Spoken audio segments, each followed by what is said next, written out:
Hey, Blair.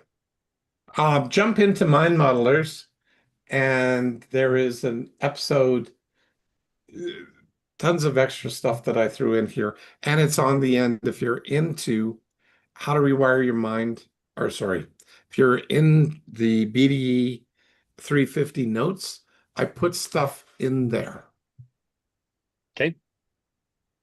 and for you guys to take a look at.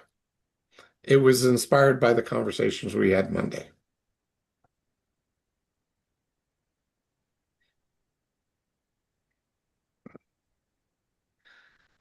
So go down to the bottom of our notes. If you haven't printed them off, then just go down to the bottom there. Where the hell is the waiting room? Oh, here.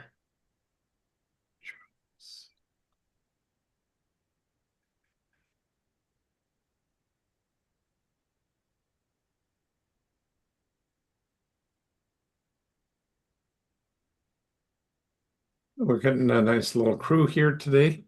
This one here. So Well, good to see you, Tim. Welcome, Christy and Shane. Brent, you're here, so we could get started. Are you okay getting started, Blair? I am. Do you have everything recording that needs to be? I believe so. Okay. See myself there, so looks good. So there we Alrighty. go. So, a couple announcements. Want to let you all know that you can get all the historical and ongoing notes for the Blair Dunkley experience, starting with episode 318 for $25 a month, $300 a year. You put that link in the chat. For people that cannot see the chat, it's blairdunkley.com/BDE-insider-notes. And Blair was just talking about how he has added like 6 pages more material to this week's insider notes on this particular issue, especially things relating to PTSD and depression and trauma. So check that out. I think it'll be really interesting. The other thing coming up is My Models Mastery Secrets podcast. We don't have an ETA on the weekly episodes, but there are already several of them on the site, and that's at mymodelmastery.podbean.com. So, with that, I want to welcome you to the 350th. Can you believe 350 episodes? It's kind of like mind blowing of the Blair Dunkley experience, where we discuss mind models. Mind models are a collection of extensively tested thought frameworks, skills, and behaviors that enable people to transform their lives intentionally. Your host for this evening is Blair Dunkley, the creator of Mind Models. My name is Patty. I'm a certified Mind Model Method coach and a co-host for tonight, along with certified Mind Model Method coaches Tim and Becky Graff. And it's possible we might be joined by certified Mind Model Method coach Colin Jewett before the evening is over. The BDE is Blair's free gift to you and an opportunity to learn, experience, and practice mind models in a safe, real-world environment. Personally, mind models helped me overcome more than a decade of depression. They have positively impacted every area of my life, including my relationship with myself. So we look forward to learning with you tonight and welcome you to the BDE. Jacqueline, so good to have you join us. With that, I think, Becky, do you want to go over leftovers? Yeah, so leftovers from last week. I believe you guys covered effective versus ineffective. Curious if anybody had anything pop up for them over the week as you kind of walked away from the discussion from the BDE last week on the 17th, and how effective or ineffective and just the distinction between those maybe have showed up in your life that you would care to share or you found insightful.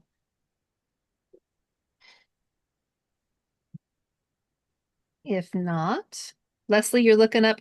Did you have something to share? And Shane too, you're looking reading body language.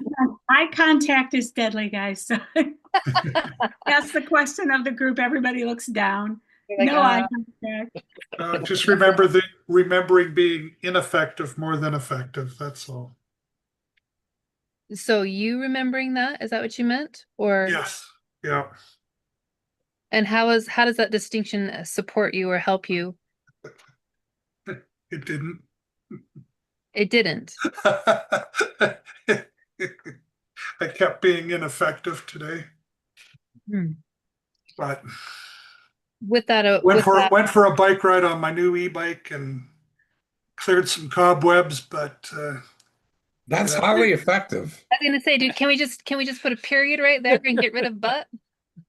I went for my e-bike and cleared some cobwebs. Sounds like that was pretty effective to me, Leslie. yeah, it helped. Okay. It did help. Okay. Anything else you'd like to add onto that, or just the awareness of behaviors and choosing which lens you choose to look at them from? Well, that's interesting enough. That's why I was looking forward to being here tonight. Actually, Okay. I'm going to jump on that comment because that's exactly as you were commenting. External versus internal is what we're going to be talking about tonight. But yeah, in the BDE Insider Notes for 350, I expound fairly heavily on a lot of different elements here, self-judgment being part of this. And I've included I think for the first time, maybe not, but I think it is the first time, a 20-minute additional podcast done by AI, but focused in on my work and external versus internal and how things actually manifest in your own head. That stuff is freaking awesome there. Sorry, I went to school on my own stuff. I had thoughts from Monday. I put them down. I went deep into them and then asked AI to expound on it a little bit. And it didn't do a little bit, it did 6 more pages of notes. So just a little bit. Yeah. Mhm. But the core elements that I wanted to go through was how when we confuse or don't name and label external and internal accurately, it can really mess ourselves up. And it doesn't give us clarity, it gives us confusion. So, by the way, clarity versus confusion is a mind model that I've created, but I don't think I've ever done in all of the 350 episodes. So, anyway. And it's not in there either because I just realized that's exactly where it goes. So, anyway, I won't steal your thunder anymore, Patty. Oh, it's Well, not my thunder. I was gonna say we're all playing together. And Leslie, thank you for sharing. Because I think that is a great tee up into what we're talking about tonight. Unless Shane, you did look up. Did you have something that you wanted to share? If not, that's totally fine too. All right. Okay. So Tim's going to take us into the new material tonight, and Blair kind of gave us a little insight into this, but I'll let you go ahead. Yeah, so we've been well, we unfortunately weren't here last week. Missed effective versus ineffective, but we're actually going through a series of mind models or a mind model, depending on how you look at it. And I want to share this real quick. We talk about here on the Blair Dunkley experience, we talk about a mind model we call the 3 E's. Now, what the 3 E's is actually a collection of 3 different mind models that are it's a process flow within these 3 different mind models. So last week we did go over effective versus ineffective, and this week we're going through external versus internal. And so, as I mentioned, this is we're familiar with the 3 E's that we talk about quite a bit here. And actually, Blair has a free, for those of you who have not heard of this have not been a part of the Blair Dunkley experience, maybe new, maybe you're watching on YouTube, Blair actually has a free thing that you can get by just going to his website and stuff. It's called the 3 E's, and it's about these 3 effective mind models. And these are kind of, I like to call them the core mind models, because if you can go back to and work through this process flow of effective versus ineffective, external versus internal, and then the third one, which we'll get into, I believe, next week, is evaluation versus judgment. These 3 mind models as a process flow, those right there, just those 3 mind models are huge in moving yourself forward effectively. So when we talk about this week, and we're going to be talking about external versus internal, when we bring up external versus internal, I'm curious what comes up for you. What do you think the difference between external versus internal is? Brent, would you like to share? Yeah. Well, for me, it would be, I guess from what I learned so far for the 3 E's was it's the verifiability of something. Can it be externally verified or internally verified?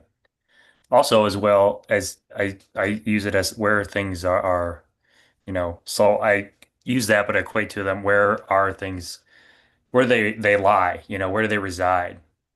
Where do things reside, but that ties to the verifiability, right? If things reside in me, like, so my feelings and emotions, those are internally verifiable.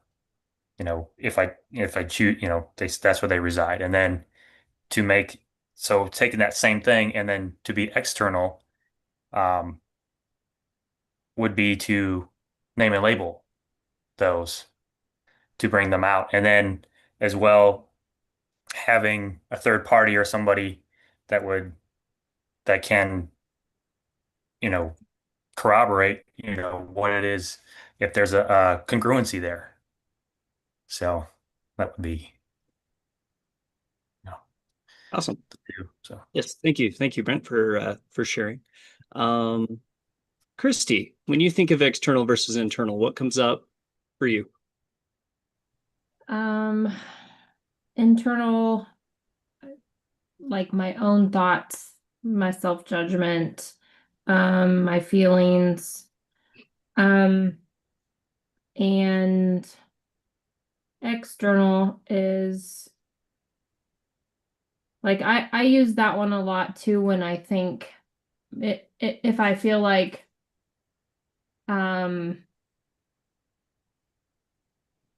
well, when I have those little voices in my head saying things and doing my self-judgment and things, and then I, take a minute and I obviously say, was that ineffective or ineffective, which was ineffective? And then is that an external or internal? And was there something outside of me trying to show me or say why I wasn't good enough for that or whatever, when that's usually not the case? That was my own internal. So then that gives me some like a chance to get some clarity and then make a choice and decide that, that's not how that is. So then I'm able to, be aware of that and then move forward and make that choice right now in the present instead of what maybe whatever was going on, to just I can only move forward in the present. So Yeah. And thank you for sharing that. That's a huge distinction between the two, and a great point to bring up. And that was actually what Blair was talking about earlier with Leslie as well. Is when we look at external is outward. It is visible. It's outside of us. It is something that it's an action. It's a behavior. It has results, has outcomes. And this is something that we can look at, outside of ourselves and be able to, see the external data. Whereas internal, these are all, as you mentioned, like our thoughts, our feelings. These are all things that are in our head. are all in our mind, and we may think that something is actually taking place, but unless we look at the external data, a lot of times we don't judge ourselves fairly, or we don't sorry, go ahead. Excuse me, losing my voice. Is that evaluate ourselves Yes. or, effectively. Yep. And that's what I'm saying. Yeah, and actually, Blair popped in the comments here, and I want to read this, if that's all right with you, Blair. It's my models emphasize that distinguishing between internal and external experience is crucial for understanding and transforming one's life. They propose that an over-reliance or over-focus on internal states can significantly contribute to negative emotional patterns such as depression, anxiety, and trauma retention. Conversely, achieving a healthy balance and flow between internal and external perspectives is key to personal growth and effective living. And I know one of the things that you had, or that's in our notes, Blair, that would you speak to that internal versus external, that ebb and flow back and forth between the two? See, it's not just focusing on external, and it's not just focusing on internal. It's being able to go back and forth between observable, externally verifiable data, and some of which is going to be things outside of you, but some of them are going to be things you do. Like when you are smiling or laughing, you are providing externally verifiable data about your emotions to both yourself and others. Okay? But if you keep that stuff all bottled up inside, that becomes internally verifiable only, where you put on a stone face, you never let your emotions out. But the emotions are important because they also live inside of you and they're externally verifiable if you let them out. And if you don't, then you tend to build stories and causations and build your life around your internal perspectives, not a balance. And it's always about a balance. So this is not saying, oh, externally verifiable is the only way to go. Well, it's essential, but most people don't actually focus on what's externally verifiable virtually at all. And that's where mind model strengths come in because it gives you a guide to help you balance between externally verifiable and internally verifiable and get a real world balance between the two that is not overly weighted on only the data or of external or only the data of internal. By the way, thoughts, emotions, and feelings are all data points. Doesn't matter if they're external or internal. That's it. Is that enough? I can go on. Trust me. Go Well, ahead. I was just gonna say, and I love how you talk about the ebb and flow, like the dance between and really understanding yourself because we have to be present, Hmm. but we also have to, our state of being is what it is. And so being able to identify what's internal and external in the ebb and flow is super powerful. And one of the questions that we wanted to pose tonight is, what do you notice about yourself? Yep. Where do you find yourself more often? Are you more external or more internal? Patty, what do you think for yourself, if you don't mind sharing? No, I don't mind sharing. I think for myself, I'm more external. I I like conversation. I like expression. I love words. And I do find that I am more external.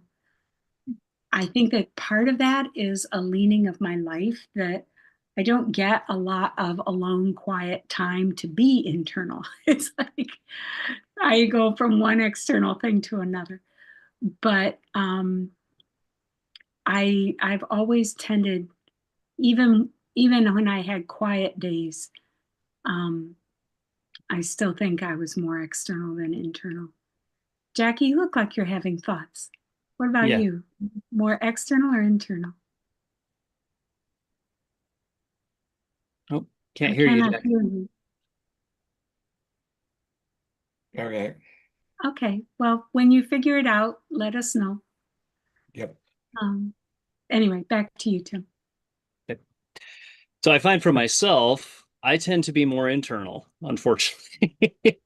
One of the things that, when I think about external versus internal, um, and this may speak to me needing to update more often. Historically, I was very internal. And I would think I'm doing something, and all these, I would later I would say, oh, I said that or I did that, and actually I never actually said it, never actually did it. I thought it in my mind, Mhm. therefore it became true, or it became, it's the word I'm looking for. Like it happened in my mind, but I Right. never actually externalized it, never put it out there. So many times I would say to Becky, yeah, we had this conversation. She'd be like, no, we didn't. Nope. I don't remember having this conversation. Like, or, this never actually, we never did the thing. Right. And I'm like, well, wait. And so it's interesting how, when we're internal, when we run these, stories in our mind, how that how real it is for us a Yeah. lot of times. And so, and this is where I said, updating and actually taking the time to go, okay, was it externally verifiable? I've gotten better. And that's where my whole question that I've asked myself, well, how do I know it came from?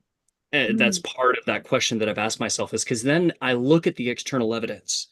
It Mhm. causes me to shift gears and not to stay in my head and actually go external looking for the data points and things outside of just in my mind. I have Um, to say that when I was struggling with depression for the years that I was doing that, that was a more internal state than external. You hmm, know, that was me internally verifying my own my own story hmm, for a long time. And but I think that I'm naturally wired to be more external. But depression is kind of like quicksand, it's and internal states can be like that too, where you just sort of sink into it and it all seems so real and so true and um but you're an echo chamber in your own head. hmm. Yep. Want to check in with Shannon. Look very thoughtful there, Shannon, and writing lots of notes. I'm curious what's coming up for you with this. Guilty. I'm half writing, I'm half filing my nails. Oh, well. Thinking about it very deeply. I really liked the question you asked him. How do I know where this came from? Like to check in with yourself. That because whatever state I'm in it very deeply. Like I don't, there's not a lot of middle ground for me. And I think that in general, as a state of being, external is more calming to my mind in terms of how I prefer to process, how I prefer to move about the world in terms of collecting data. What things can I see? What things can I do? Yes, I did this. I can see that I did this. Let's talk about this. Things that are actionable are very satisfying to me. But I really, really get a lot of value out of having time to spend with myself. And it made me think of going back to something Blair used to talk about, learning to be your own best friend. And when I have quiet time to reflect and actually let a full conversation run in my own head, I will learn things about myself that I was like, it's almost like unconsciously competent self coaching will start to run in my head in the background. And I'll be like, oh, that's interesting. That's not where I thought my mind would take that idea. Just if I have no interruptions and I have a quiet, empty house to myself. And so, like, fine tuning the questions that I ask myself. And I really like that how do I know where this came from? You know what I mean?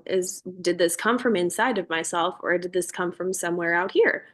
And if it came from somewhere out here, is that a source that I want to listen to? Is that an effective source? Or do I need to, go somewhere else with my information? Because not all external sources of information are equally, credible and reliable.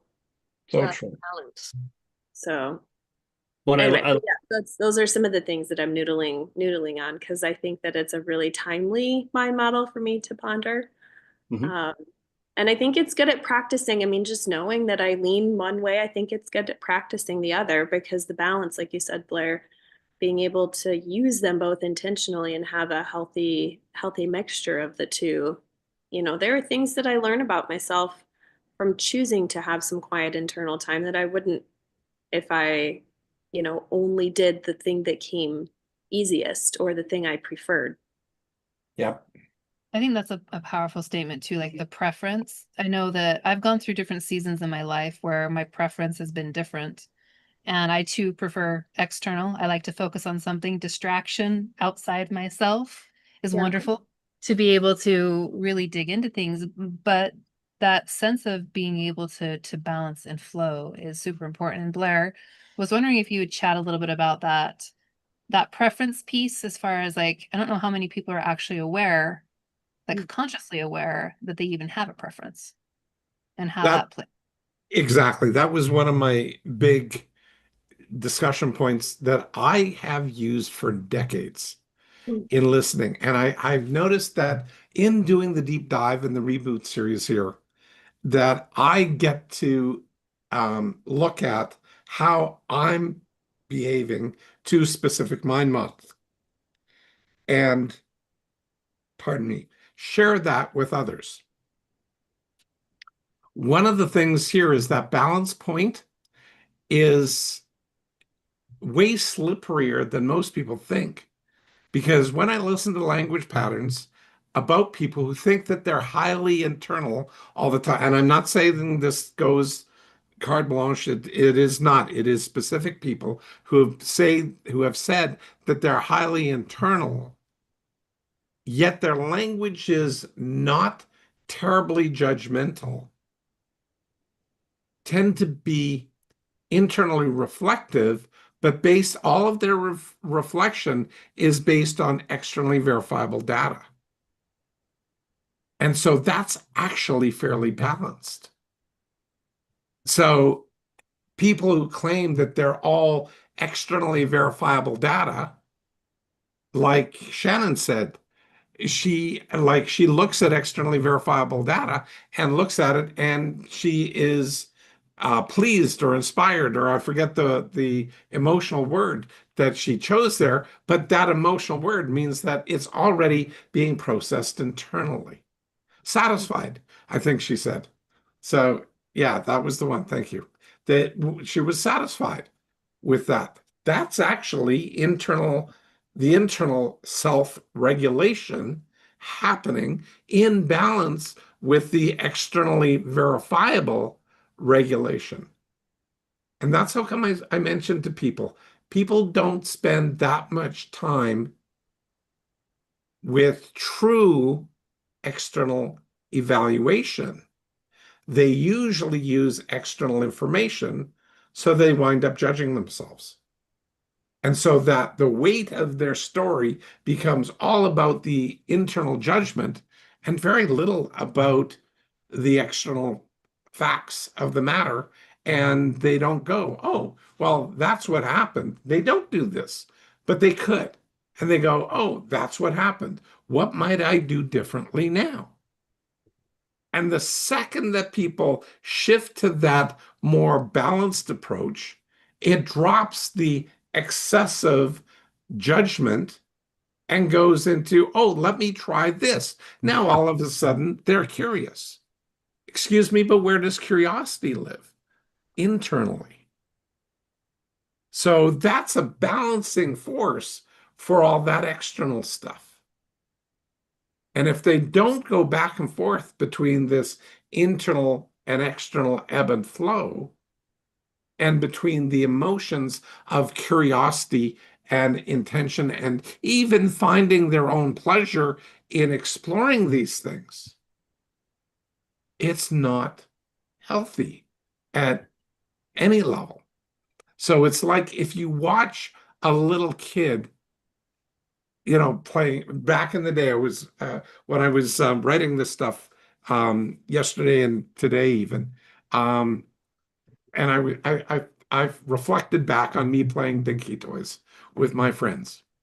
And, it's all about the dinky toy. And, you're running around, you're making roads with your dinky toy, and you're playing in the dirt, and you're creating this shared story between the two or three of us. And sure enough, it was externally verifiable. And we'd create this little internal, external world that we'd be playing in.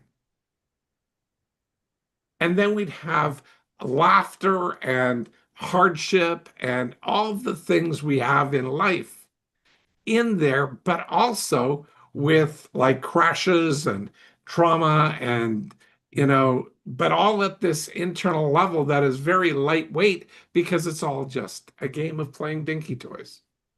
But that was the balance there that I noticed as a child. We have that balance. So when we had to all grab our dinky toys and go home for supper, there was very little baggage that went along with that other than a happy remembrance.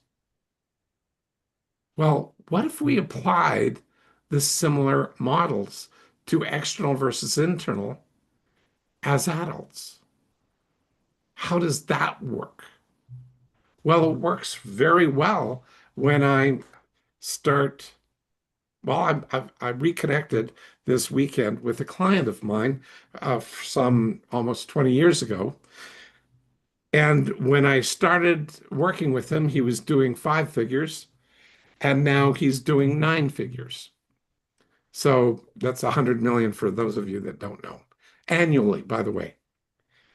The point being is that, and hold it, if you go back to the playoffs in the hockey, one of the externally verifiable factors that you can hear almost every player say who was in the Stanley Cup final when they were interviewed, that this is fun. All this struggle, all of this stuff, all of this whatever is fun, at least before they win or lose. While the game's on, it's fun. And that is balancing what they are doing externally with their perception internally. And they actually looked congruent to saying this is fun. It's the ones that don't that I worry about, but it's the ones that are equally well. My point back to my former client doing 9 figures, he takes the business challenge as a fun thing to figure out. He wants the challenge. He's playing a bigger game. He's stepping up to see what he might be able to accomplish. He doesn't know if he can or can't, but he's willing to give it a whirl, to try it, and to learn, to fail fast falling forward, like FFFF.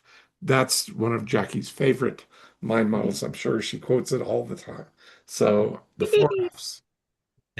I think I heard you. I can hear you, Here's Jackie. Yeah, I think I Oh, just you can hear me now? Yes. Oh, okay. Well, hang on then. I actually had to write something down. Just hopefully I can decipher it. But when you're talking about like the internal external balance, like I've noticed, for example, when I'm in an overwhelming situation, like I'm in a big crowd, I'm not really sure what's going on. I'm worried about pickpockets, like blah, blah, blah. Where's my buddy? All of this type of stuff goes on. I found like if I say what's happening, that can kind of like overwhelm me because I'm looking for like what is happening. So I go to myself. This is where I get used to where am I? Where am I? So I'm externally verifying where I am. Maybe I'm shaking. Maybe I've got some exterior data, and maybe my heart's going a little, and then maybe I notice I'm like doing the up telescope trying to find my friend.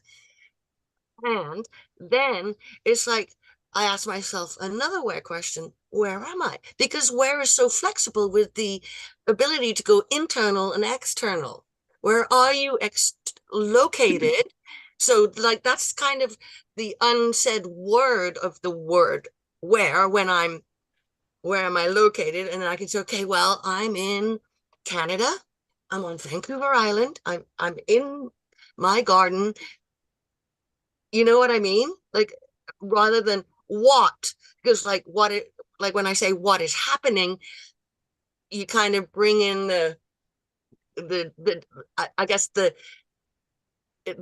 external data that is causing the feeling of anxiety. And then it's like, okay, so where am I? All of that type of stuff. So then I use it to go internally. So I've been kind of thinking is like where also at the same time has a lovely function.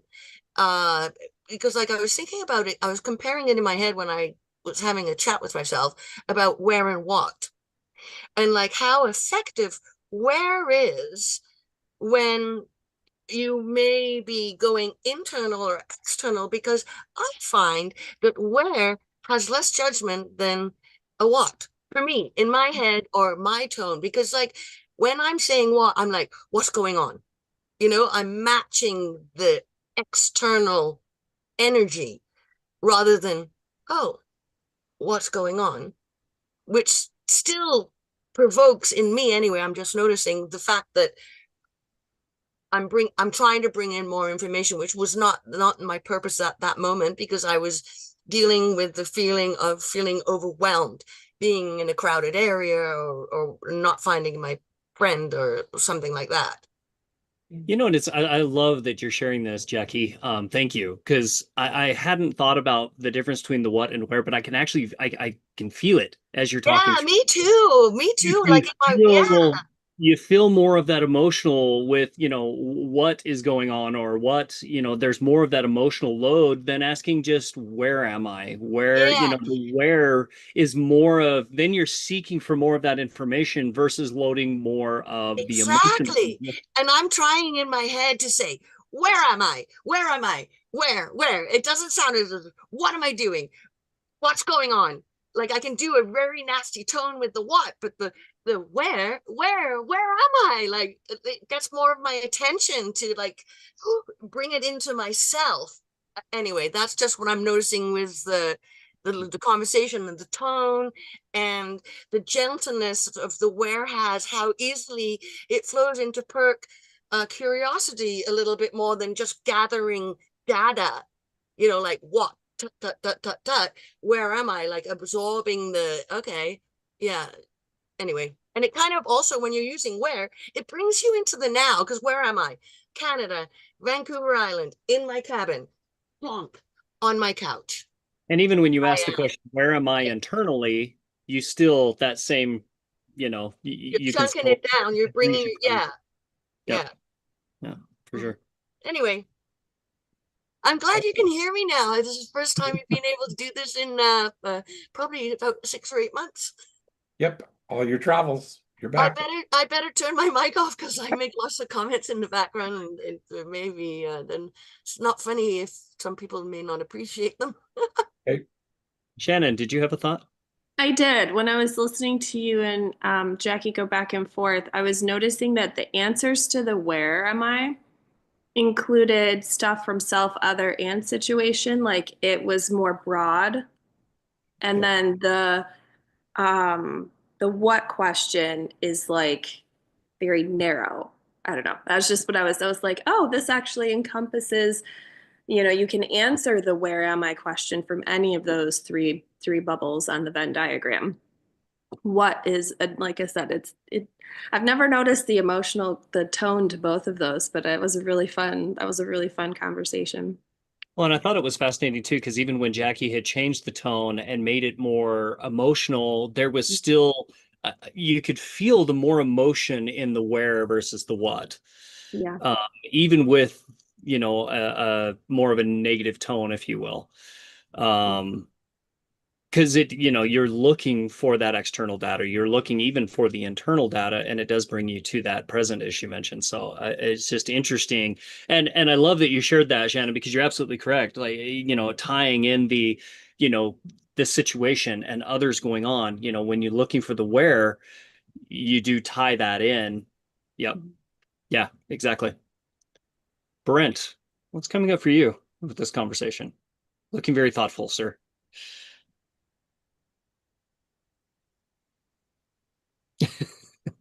I lost my train of thought there.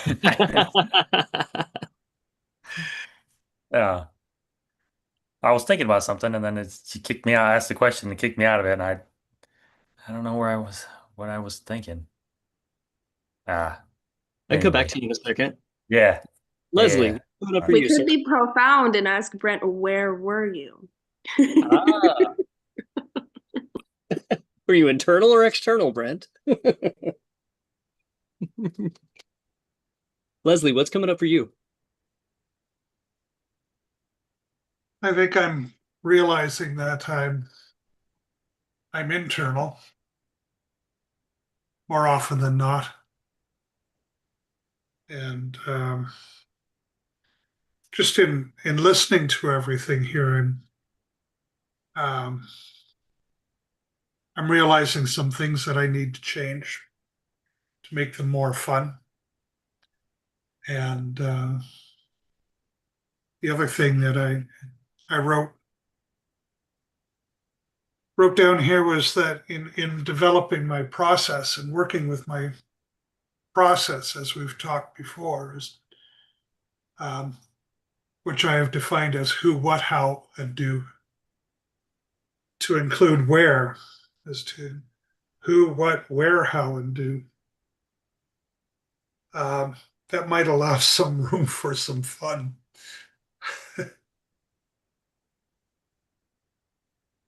Need to use Shannon's favorite word. I need to noodle on this. Love it. Love it. Jane, I know you came in a little late to the conversation, but what are you pulling from what we've been talking about with external versus internal? Well, I love the whole "where am I?" because again, I could feel it from Jacqueline how it uh it kind of grounds you, or at least that was my feeling, was it kind of grounds you as to where am I versus what. And I completely uh, felt that alignment as she was describing, when you say what's going on, what's happening, you kind of align with the energy that's already happening versus where am I? You kind of ground in, you get grounded before you do the whole evaluation process. So I really like that. So it's the same thing like being here at the BDE. Last week it was just one of those weeks where Tuesday is a work day for me, but if I fry myself out, I just like mentally I can't be here on screen because I just don't have the mind power left. I've fried all the available energy in my brain or whatever, but I can listen. But then watching last week where the attendance was so low, it's like, wow, that energy, it really does make a difference when all of us are here. Yeah. And the dynamic changes. So where encompasses what she said about the self-other situation, and rather than going, whoa, what's going on, what's happening here, just granted it gets you into a resourceful state versus the whole where. And so I hadn't looked at that perspective before, but I really like it. And I think What I may have heard it once before or twice. She may have said it before, but this time, because of the topic of external versus internal, it really resonated with me. And I love that you shared that, Jane, because what you just shared about Tuesday and Tuesday being very busy for you, because I can relate to this. Tuesday is also a very big day for us. It's one of our heaviest workloads, and we do a lot of peopling, a lot of braining. And when it comes around to the BD, there's so many times where I'm like, man, my head is, like I've been peopling all day. My mind is toast. Like, can I can I do this? And then we get on the BDE, and to your point, like just the energy and being able to discuss the mind models that are identifiable, repeatable, duplicatable, and they are just so grounding. I find it fascinating how the external, I end up getting off the Blair Dunkley experience feeling more energized. Like my mind has almost been recharged instead of drained. And Mhm. so it's kind of that fascinating, when we're talking about internal versus external, there's that interesting balance because before the BD, I'm like internally telling myself, or thinking, I don't have the power for this. And then I end up getting off. And the external evidence is, wow, I feel recharged. Like that was fun, the energy level. And these are, it fills that battery back up. So I Well, thought it it's was kind of like interesting. like well, we had company in from out of town last week, and it was refreshing, and it was almost like being on vacation without having to going anywhere because they were the ones that came to us. But it does a shift, and it's uh and today, I was fully intending on being here right at 8 o'clock, whatever. And then of course I get the phone call while I was out, car broke down, what do we do at this point? And so it's like, okay, let's go into family mode intense, and whatnot, trying to figure out, what do we need, what are our next steps. And then, like I wrote in the comments, I start making phone calls to tow truck drivers going, okay, oh, you're out of business now. Okay, that's sad. You're only up until 5. You're only up until 5. I could call in from the city, because Aurora is not, it's 35 minutes from here, but then they're going to charge me to come out here. Plus it's nighttime. I think I'll just write a nice friendly note, leave it on the dash. She ended up pulling over into the parking lot of an antique store. And, people are just really kind and friendly there anyway. I figured, we'll leave a note. I'll call my tow truck driver guy. He's right there in Sandwich. I won't even have to have somebody um, take me out there because I'll have to ride in the tow truck tomorrow, and he'll just drive me back to Sandwich.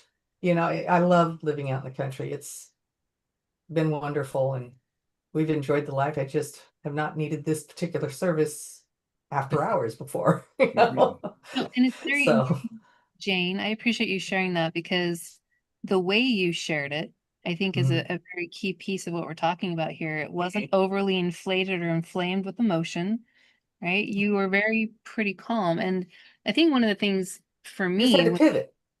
you We just pivot, had to right? pivot. Isn't that And one of our favorite words here? Pivot. pivot, yeah, or just really assess and then, behave in a way that matches the situation or how you want it. Um, I know that for me, different groups of people that I'm around are more fueling. And I think a lot of like with this group specifically is we as collectively, I think, have a pretty high emotional intelligence rate. Every single person on this call has done a lot of inner work. They've been able to, learn about themselves, name and label, describe their feelings. And so there's a different way in which we behave. Don't mean that you're always Well, we 100% still have there. those emotions. It's not like we have no emotions. No, It's of that course. we manage them differently. And that right there, Jane, the management of our emotions is really at the core of what emotional intelligence is. Yep. It's the ability to recognize, understand, and manage one's own emotions as well as the emotions of others. Emotional intelligence is much more than just being highly sensitive or an empathic person. It's about that ebb and flow in which we're talking about.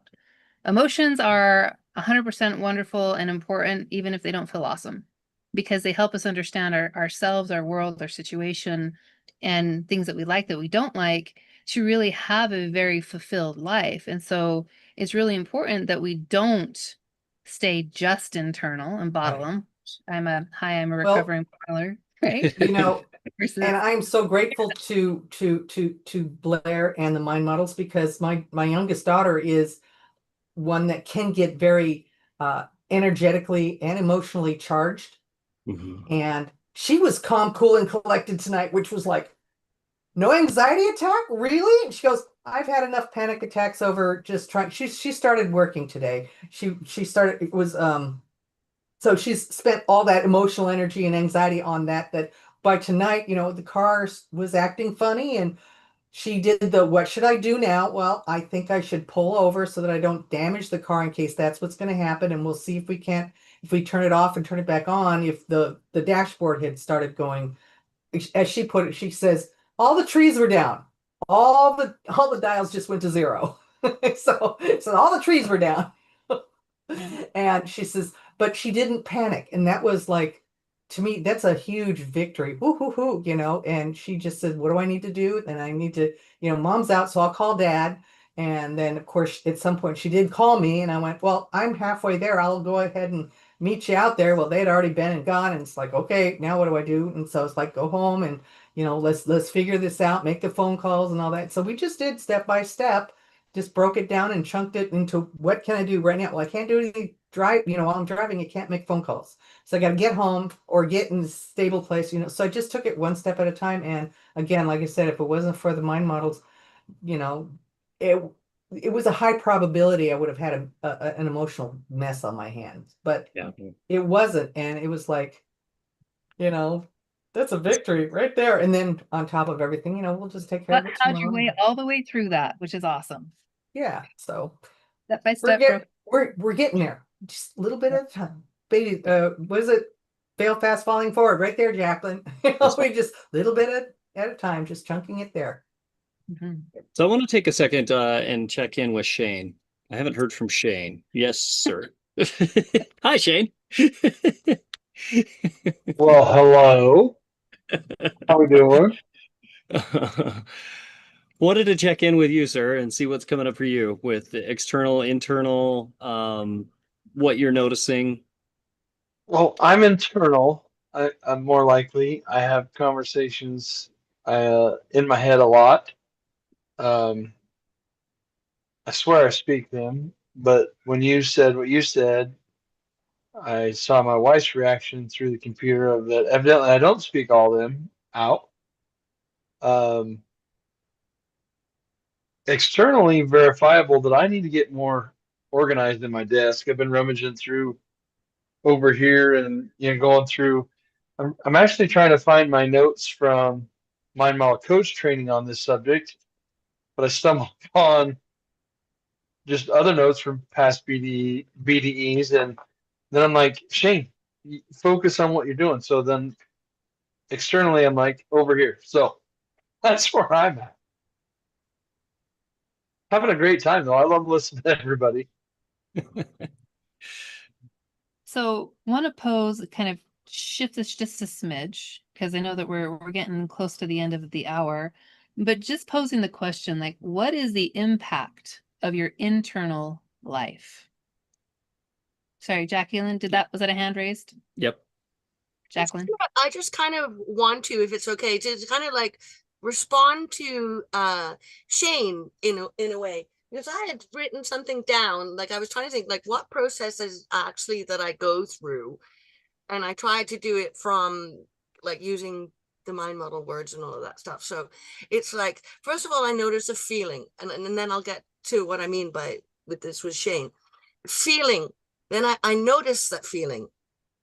Then I'm aware, of course, and then notice. So in brackets, that's like a little step way to curiosity, because you're already starting to notice, you're already starting to kind of like move or transition. I don't know if it's an instant transition, you go from the back brain to the front brain. I don't know. Anyway, so then you have a choice of like where or what. So what I've been defaulting to for the longest time is where, because anyway, not because I don't need to do that, where. And then that's your internal and external check. Then you're evaluating, and then you're going into the how. Like when you're evaluating, it's almost like what is going on, like what data am I extracting, and then into the action of the how, which becomes failing fast, falling forward. So Shane, what I noticed when you were talking about that is like, it's really cool that you're feeling what you're feeling. You've noticed, you're aware of it, you've noticed, and you're also like kind of figuring out where you're at with all of that, and you're evaluating right now. So you're very close to taking action, I must say. according to my notes. No, and that's good. I mean, I think a lot of mine is like I'm aware and I notice, but I've got so much stuff going through my head in circles about what needs done on the ranch, what needs done for here, what needs to be done for there. I want to be here, I want to be there. Like Shane, hang on. You're already like going down there, man. Your eyes were going down there. You're like popping into all of those. It sounds really emotional. Like, I don't know if you want to go back and play that video. Like it's, like when your eyes kind of reflect where you're going, and some people just slightly dip down to the emotion, and it's like the emotion just goes gush. Yeah. It's See, I don't feel like mine's a bad emotion. I just know that I got so much stuff going on that my biggest thing, and I have it wrote down over here, that I need to practice the pause. Like I need to just slow down a little bit to be aware of what's going on and then kind of evaluate, because I just skip over a lot of things. I just, oh, well, that happened. Okay, I'm going over here now, and just go instead of actually processing. So what might you do in that situation when you're like going over here and going over there? Well, just I gotta process the data, whether it's taking 5 minutes to process the data or before I go on to my next internal project that's going on in my brain. Might you breathe while you're processing that data? I'm just curious. Yeah. Okay, yeah. I'll breathe. All right. Okay. So what I'm hearing, yeah, I'm hearing the pivot between the internal to the external is, and it's a matter of finding your process of pivoting from that internal to external. Does that? Well, I find that breathing, like whatever it does, like when he's saying, Shane, sorry, I don't mean to say he, when Shane's saying like, take a pause, like to me, a pause is like, the first breath after you get up out of water sometimes, because that's how deep you can kind of get into an emotional state or overwhelm. Well, I can. And then it's just like, oh, and that's when the where starts to come and starts working, like I'm asking the questions, where am I? And going internal and external, and just like totally bringing myself back into the now, because action only can happen in the now, right? Yep. That was my thought of when Shane was speaking, is when was the future thing is happening, what do I need to do next? What am I, you're over here, instead of being, what do I need to do now? And that's where a pause is happening. So that was the getting to the now. Well, great, that worked for you. Yeah. And I know, and then what's really great, Blair has other words, specifically, no. Oh, differently. I read Shannon, I read the first sentence of your comment in there.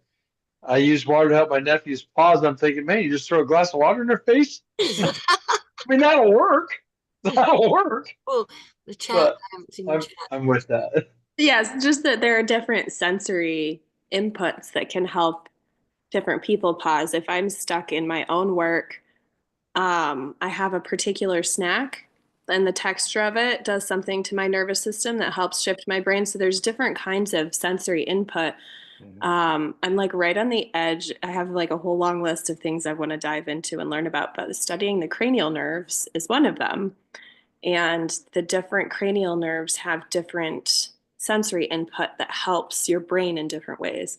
And so if I'm out of this snack, there is no hope for my lesson plans being done in a quick way. I have no idea what it is, but something about the texture helps get me unstuck, and just noticing in each like person in each situation, what is the thing, for you?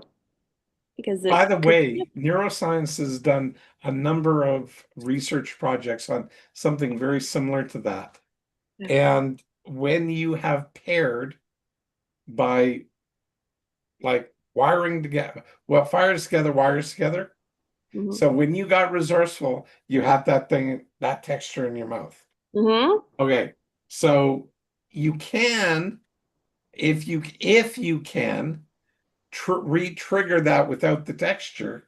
Oh, that would be so great for my life.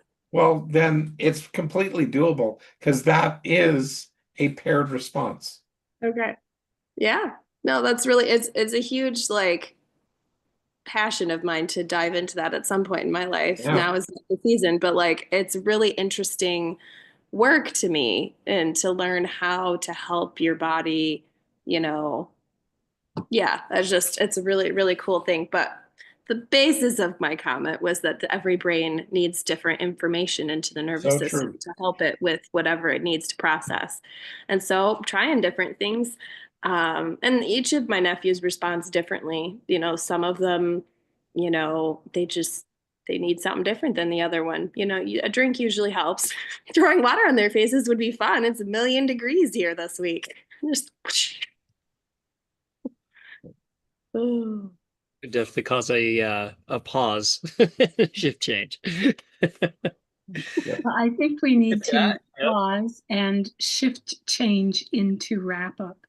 Well said. So, Colin left me a message that he's sorry that he's not here.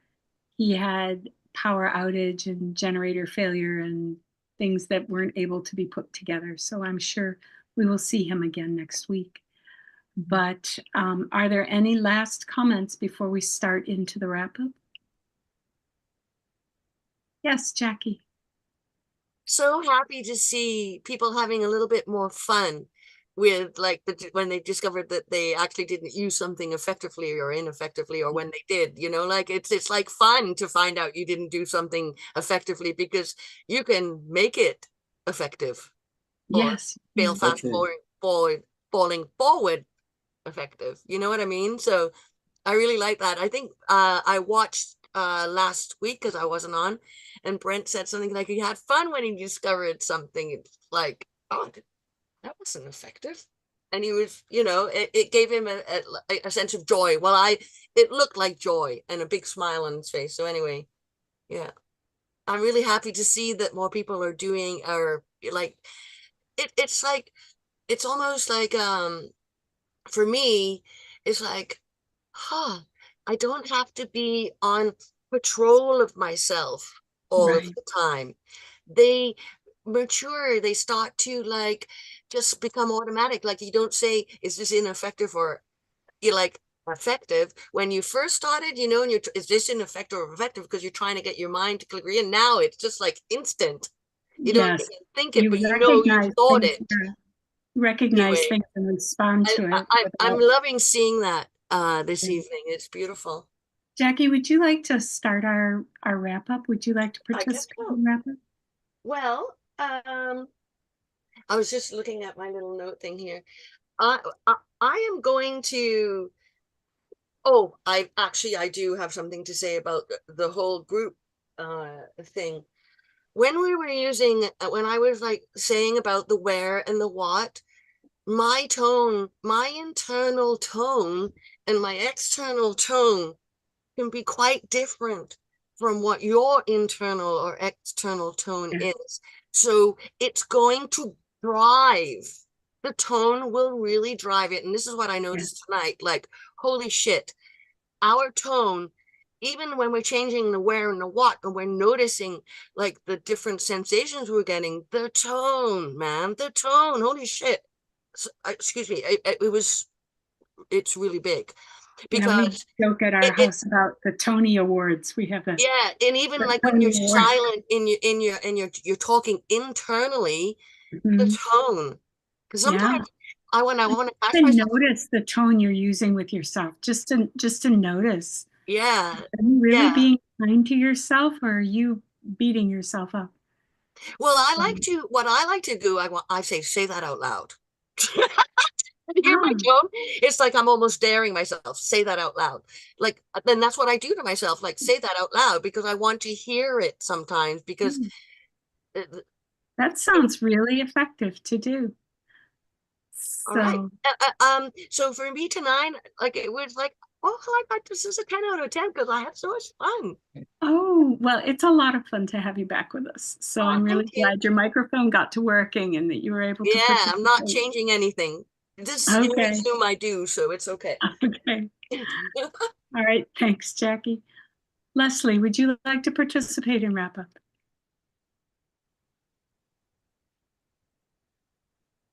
Certainly, thank you. 9.5 for me tonight. I know we've talked about this before on many occasions, but tonight I had some added features to it that in looking at it in a deeper dive. And it's made me think a bit more internally, true, but thinking and bringing a resolve and getting to that perhaps an action state is doable and foreseeable. All right. Thanks. It was a good evening. Thank you. Thank you, Leslie. Christy, would you like to participate and wrap up tonight? Of course. 9 for me. I too have a lot of fun with the mind models, even more and more as we go, and especially these reboot series and deep diving them. They definitely keep me grounded as well. And so I do like what Jackie said too, also about the what versus the where and how you talk to yourself about it and those questions. It made me feel during that moment too that you know, when I would ask internally, like, what am I doing? What am I thinking? You know, it's a little motivator sometimes on, you know, what process I could use to get something done. And where is like sometimes it's like give myself a little grace, you know, where am I? What's going on, you know, on the external. Yeah. Shane, calm down. Anyway, but it, you know, it also brings out so many other mind models into play when I'm going through those processes. So, but having fun in a very generic way, as in like I can tease about it and use them, or I can definitely, like I said, keep me grounded and bring me back. And I just love being able to use them and then share what they were and kind of, you know, explain them and why they're so effective in helping from just all sorts of things. So thank you. Great. Thank you. Jane, would you like to participate and wrap up tonight? Yes, please. So I'm gonna give it I'm gonna start with a 9. You know, when you talk about, you know, with the reboot, my head went to, you know how when you watch a movie and then you go and you watch it again and you notice something new that you didn't notice the first time you saw it, and that's how I kind of looked at this whole process of learning about mind models, in that every time I come, even though I go, "Oh, yeah, I know this topic. I don't need to be here." It's like, no, look, see that one point. And there were several tonight. The thing that Shannon brought up about the sensory different whatever. I know that I had read a study about people who are cramming, you know, for finals and stuff, drinking all this coffee or caffeine, you know. It says if they drink that caffeine and whatnot before they go into the test, it helps them with their recall. And you know, it's like, I wonder why that works. And it's like what you just said made that whole, oh, that was it. That was it. You know, and that's why there's sometimes when you think I'm gonna sit back and watch a movie, you gotta have your popcorn, you know, and it's like, I don't need to have popcorn. Well, it's kind of a thing. If you go to the theater, you're going to get the popcorn anyway, aren't you? You know, kind of thing. It's because it's kind of something that's wired together, and therefore you think it's got to be there. So, you know, just bringing in those different things and going, I had never thought of those behaviors as being something that is related to this whole thing. And it's because we were talking about the internal and the external. So, and there, I mean, there were many things that were brought up tonight that I'm definitely going to enjoy watching rewatching tonight's episode, because there was a lot of rich information that were little things here and there. So thank you. Thank you. Shane, would you like to participate in the wrap up tonight? Absolutely. I was about to get defensive. I felt judged, Jane, when you were talking about caffeine. Like I'm always jacked up on caffeine. So that was about. I didn't I know know you that. were. Yeah. I didn't Yeah. know that. No, definitely a 10 for me tonight. Feeling. Yeah. Another The feeling. these the three eats, these stacks, and they like all these that we're talking about are involved in the threes, but then it kind of leads right into, confidence versus self-confidence. You can just build those stacks of mind models. I mean, the more you dive into this and the more you learn how to rewire your brain, the more effective we can be, even though, I mean, on camera it looks like I got my stuff together, but really sometimes I don't. But well, I'm working on it. But very good, very fun night. I enjoyed tonight very, very much. Thank you. Good, thank you. Brent, would you like to participate in the wrap-up tonight? Yeah. I'd say for numbers, I give today an 8 for me. What it was really was the how, like, where do we reside the most, like internal, external, and I was looking at internal, but then when Shannon walked through hers, and then Blair evaluated that it was the balance between the two. You're internal, but you're evaluating based off external data, so you're going back and forth, and that's more where after looking at it, I think that's more where I'm at is the two, the balance, not just staying, internal. That's just where I'm residing. So it's just external data, and then internally taking it internally and evaluating it, that way. So, yeah, I like that. And then it was great to see Jackie back, or, Jacqueline back, and excited, the energy, I like that group. So it's something to look forward to. And that I come on every Tuesday because I look forward to that. And it helps me with getting through the week, something to look forward to. So, Yeah, I agree. yeah. I feel the same way about this group. Mhm. Shannon, would you like to participate in the wrap-up tonight?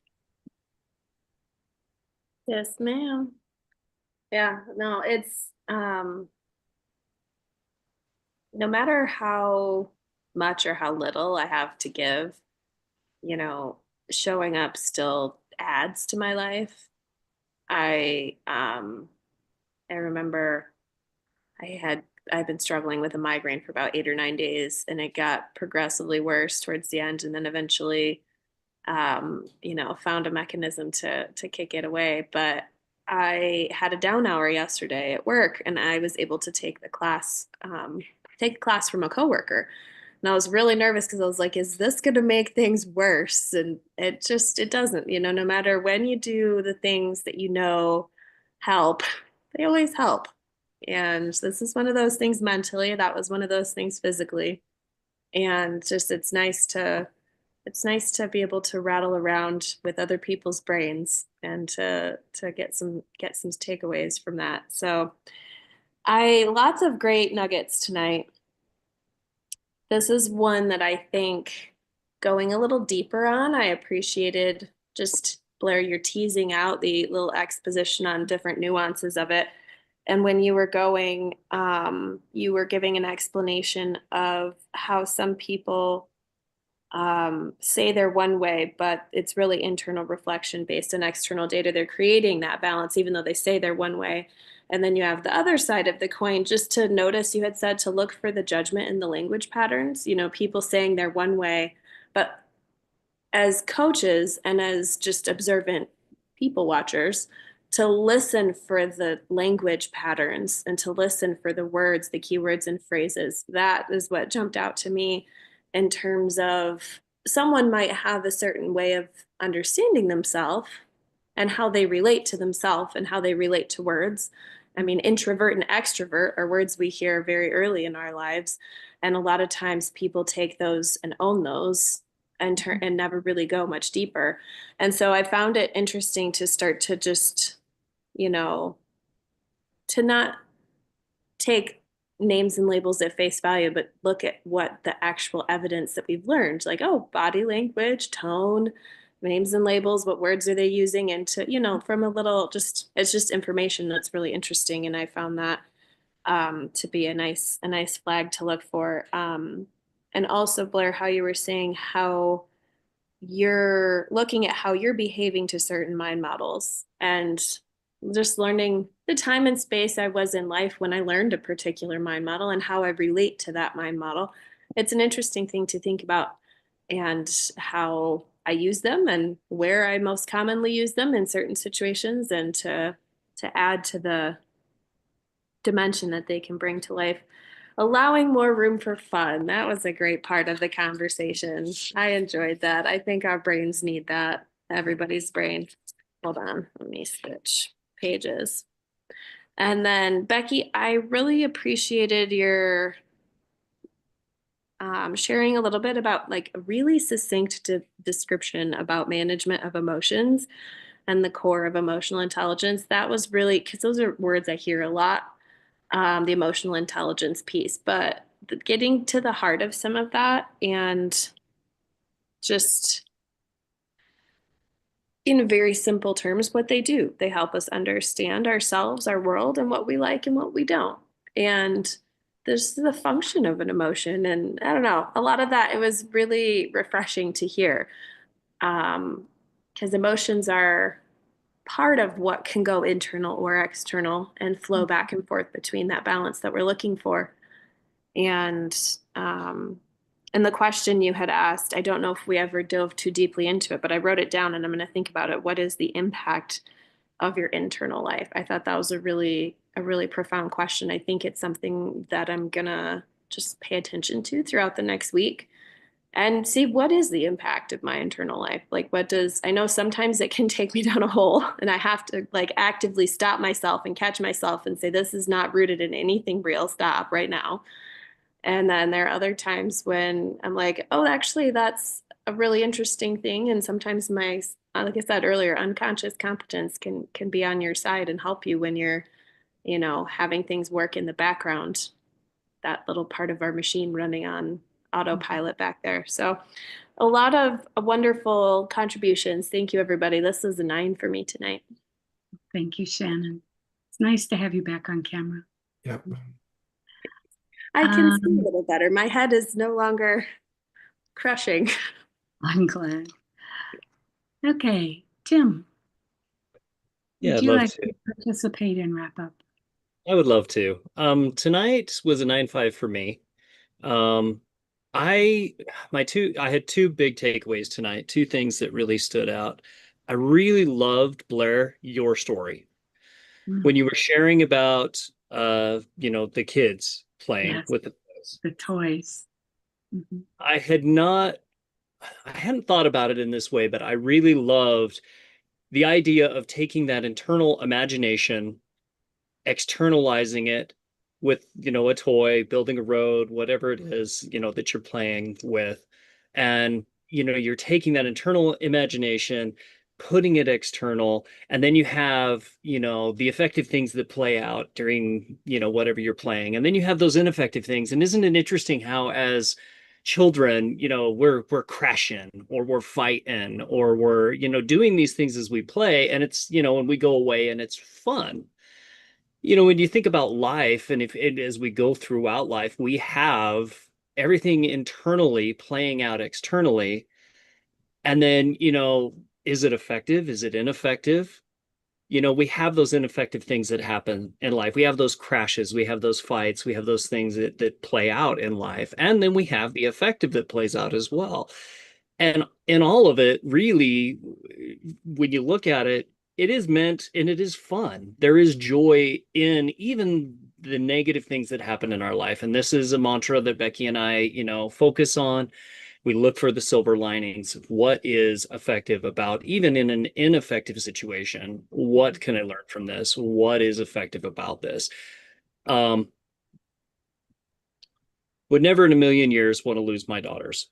Love my daughters to death. But there is a lot of effective things that came from the tragedy that we went through with losing our daughters. And so it is just looking at it from the perspective of a child and that game played out, and then looking at it and comparing it to the life that we each live, there are those ineffective, there's all those effective, and there is the internal versus the external played out. And I love that perspective, and it really just comes down to how do you want to navigate it. Mind models help so much with the navigation of it. And the other thing that I really loved tonight was the what and the where. Both can feed the information, but as we're going throughout this game of, call it that, or this fun of going throughout the ineffective, the internal, all those things, where am I? And being able to identify, where I'm at in that process. Am I staying too internal? Am I ineffective? Or am I internal and being effective? Or am I externalizing? You start asking yourself, where am I? And not only from an external perspective, but an internal perspective, you really can get that grounding. And from there, you can move forward. And so just those two things really stood out to me tonight. And just there was so many great conversational pieces that came up tonight, but those two things really impacted me a lot. So I appreciate that. And it was a lot of fun tonight. So thank you everybody for what you brought to tonight. That's it for me. Well said. Becky? 9.25. 9.5. External versus internal. External versus internal is, I keep saying often, it's one of my favorite when we're talking about different mind models. This one for me, especially over the last week, really hit close to home in being able to interrupt the story and being able to identify where I was and put names and labels to situations that allowed me to bypass a potentially stuck state, or to bypass potentially fueling a fear or something else that would inevitably become a stumbling block in my future. That's just the nature of it. Like Tim's saying, like, kids can play and they can take it. Sometimes they get a little bit rough and get their feelers hurt for a minute, but they bounce back and they move forward. As adults, the opportunity that we have, especially with mind models, is to build that capacity, that resiliency, emotional intelligence of understanding ourselves, understanding how we interplay with ourselves, with others, with situations, so that we can have the effective flow that Blair was sharing with us earlier, that the nice cadence between internal, what did I feel, what do I, where am I with that, and being able to seek with curiosity the information that we need to be effective in our own worlds. And by doing so, it's such a powerful opportunity for us to model for others what's possible. When we're able to manage the balance between internal and external and harness the power of mind models in our own worlds and develop our own processes, there's always someone watching. There's always somebody who sees that as a opportunity, a possibility, because you're doing something different. There's like a different quality when you're faced with different situations, that whether they're conscious about it or not is a direct correlation to the work that Blair has been able to allow us to connect to and then integrate into our own worlds. And external and internal is a backbone piece of that. Because if we always stayed internal, we didn't externalize things for others' benefit, for our benefit. And if we constantly were just like raging out there with all the things that we were thinking had no filter and had any boundaries, it wouldn't be as effective for ourselves and those that were around. So that's kind of my overall Call takeaway. that mentally unstable. Mentally unstable. Is that what you said? Call that mentally unstable, Jackie? Yeah. Like if Yeah. you're like totally internally and you're not verifying any external stuff around you, okay, goodbye. On the rabbit hole you go. Fair enough. Blair, would you like to participate in the wrap up tonight? I'd love to. First things first, I would like to say we barely scratched the surface of what I covered off in the insider notes. And when I was doing those insider notes, as I said up at the top, that I put together the podcast and I go, that podcast is definitely worth a listen. So it goes through relive versus remember. which is a big part, which we didn't have time to touch on. Yes, it was in our notes.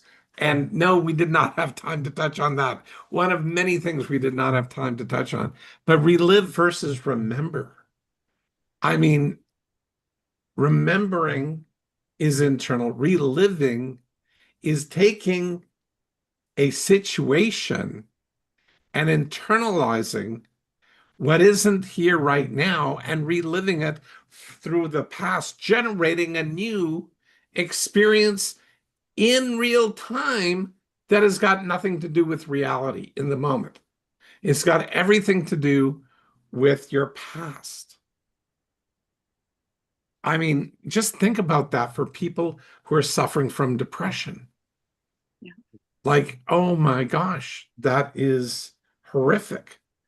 I mean, without naming names, I mean, Tim and Becky, your daughters were mentioned in the podcast or that event, and they related it to in a discussion how reliving and remembering and picking out how to shift yourself, how to choose to get into the present, Yep. which is, again, like we were talking about the pivot post. They didn't utilize the pivot post, but they described the pivot post.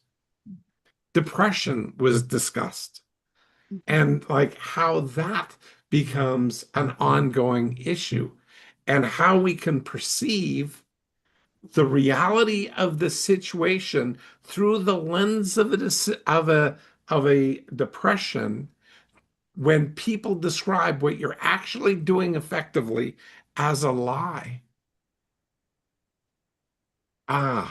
Like, Patty, you were not the only person who said that to me, because I got a lot of that. You're lying, Blair. You're just being nice to me because you're my coach. I like hundreds of times. Like, no, those are realities that are all external versus internal perceptions. These are. Where are you at now with that? I need to know, because you went, Pardon me? Like when Patty used to say, "Oh, you're just saying that to be nice to me." Patty, where are you with that now? No, it wasn't actually Patty who said that. Oh, I thought you said Patty. I'm so sorry. No. It's when that Patty said other things, but that wasn't the one. Well, okay. Well, Patty, where are you with that now?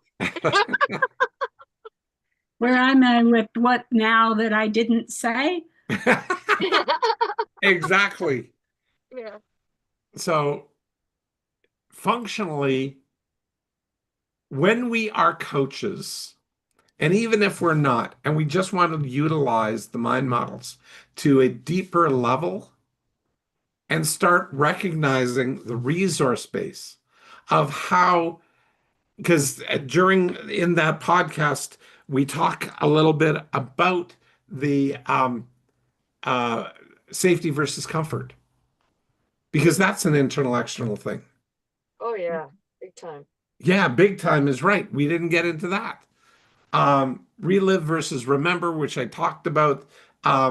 Also about real versus reality. Huge, another big internal external thing. All these elements, all of these mind models that are so critical to how we process our version of reality for us and turn our reality into real world existence.